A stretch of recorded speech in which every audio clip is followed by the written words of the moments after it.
একজন মা কোলে পিঠে করে বুকে আগলে ৩টি সন্তানকে বড় করেছেন। মা তার দায়িত্ব পালন করেছেন ঠিকই, কিন্তু জীবন সায়ান্নে অসহায় মায়ের দায়িত্ব নিতে পারছেন না।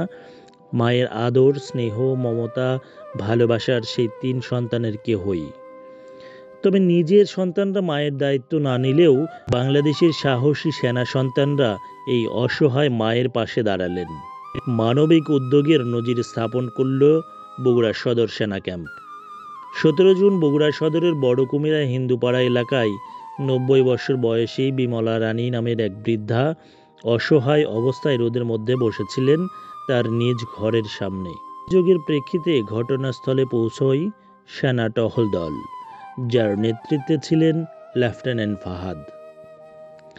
পরিস্থিতি পর্যবেক্ষণ করে দেখা যায়, বৃদ্ধার ৩ পুত্র ও তাদের স্ত্রীদের অবহেলায় তিনি ঘরের বাইরে দিন কাটাচ্ছিলেন। তাৎক্ষণিকভাবে টহল কমান্ডার সংশ্লিষ্টদের কঠোরভাবে সতর্ক করেন এবং ভবিষ্যতে যেন এমন অমানবিক আচরণ না ঘটে সে বিষয়ে প্রেষণা প্রদান করেন। এছাড়া সেনা সদস্যরা বৃদ্ধা বিমলা রানীর পুনর্বাসনের ব্যবস্থা করেন, তাকে শুকনা খাবার সরবরাহ করেন। লেফটেন্যান্ট ফাহাদ আশ্বস্ত করেন যে সদর সেনা ক্যাম্প থেকে নিয়মিত এই পরিবারটির খোঁজ রাখা হবে এবং প্রয়োজনে পরবর্তী প্রয়োজনীয় ব্যবস্থা গ্রহণ করা হবে।